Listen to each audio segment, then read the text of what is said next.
When we think innovation, often it's, shiny new tech, maybe a gadget. But there's this other kind, just as vital, maybe more so sometimes, social innovation. Absolutely. It's about finding those new ways to tackle community challenges, boost well-being, inclusion, make places stronger from the ground up. Right. And for listeners like me who want to cut to the chase, get those surprising insights that really stick. This is where it gets interesting. How do great local ideas actually, spread? That's the core puzzle, isn't it? You see these brilliant local initiatives, they have so much potential, but often they just stay local. They don't scale up to create that bigger societal impact. So why is that? That's what we're digging into today, isn't it? How do the really successful ones, the social innovations that genuinely take root somewhere, manage to move beyond their birthplace? How do they spark wider change?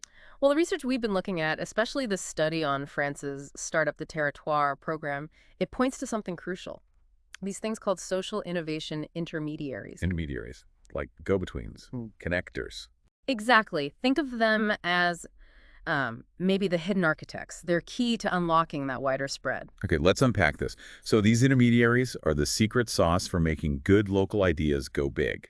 That's our mission for this deep dive then. Figure out what they do, why they matter so much, for real lasting change. And we'll be using a couple of interesting frameworks to understand it. Actor network theory, ANT for short, which looks at how all the different players connect. Okay. And this idea of a middle ground, a space where things happen. A middle ground. Okay, sounds intriguing.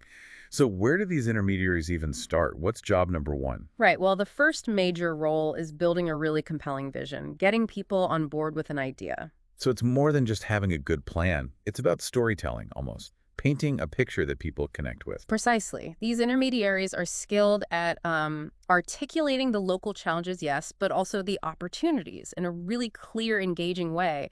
They craft narratives, essentially stories that are like woven into the community's own history and identity. Ah, so it's not generic. It's specific. This is our problem, and here's how we can tackle it. Exactly that. And the study really emphasized how combining hard data about the problem with personal stories of people actually affected. Yeah. That combination was super effective in getting buy-in. Makes sense.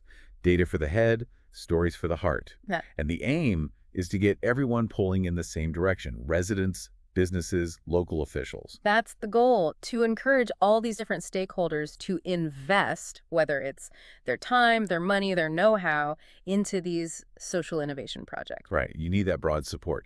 Okay, so they've painted the picture, told the story. What's next? How do they build the actual engine for change? That brings us straight to the second key role, expanding and strengthening networks. These intermediaries are, master connectors. Okay. They usually start by pulling together a core group, maybe some local entrepreneurs, folks from social enterprises, someone from the council. A kind of initial task force? Sort of. And what's really interesting from the research is that the diversity of that first group, getting people who don't normally work together, that seemed way more important for future success than just how many people were there at the start. Huh. So mixing it up is key, not just the usual suspects. Definitely. And then they don't just stop there. They work to grow that network outwards through things like community events, workshops, even just informal chats and meetings. So it's organic growth driven by activity. Yes, and the really crucial bit is that these collaborations start to break down those old walls between, say, the public sector, private businesses, and nonprofits. Ah, so you get the charity worker talking to the shop owner, talking to the council planner, people who might operate in different worlds normally. Precisely. And out of those connections, you start to build this sense of collective ownership. Like, this isn't just their project, it's our project. Shared purpose. Okay, vision built, network growing.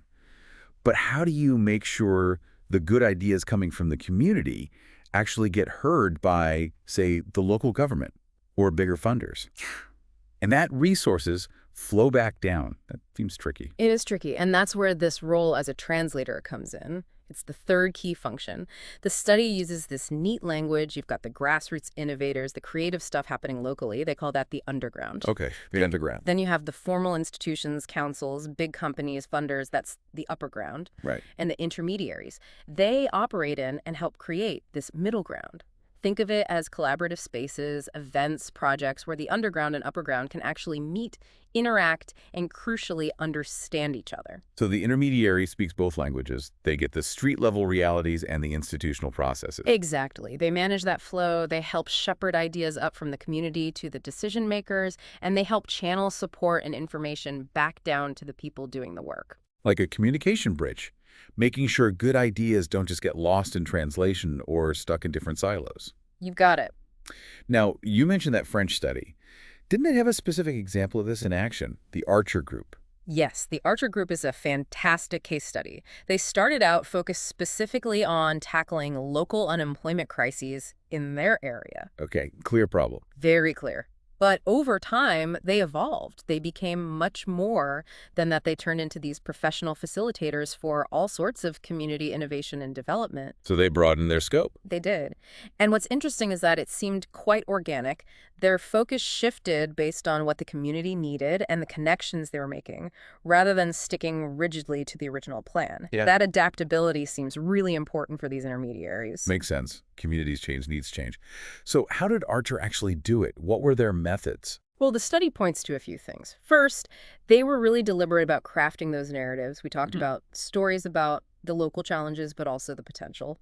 Second, a huge emphasis on building partnerships across all the different sectors. Connecting everyone up. And third, they were central in organizing really inclusive local events, things designed to bring everyone to the table, not just the usual voices. And did it work? What were the results for the Archer Group and their community? The outcomes reported were pretty significant, yeah. Things like improved social cohesion, people feeling more connected, actual measurable job creation. The community seemed better able to weather economic problems, more resilient. And also the sense of community empowerment, people feeling they actually had a say, some control over their area's future. That's powerful stuff.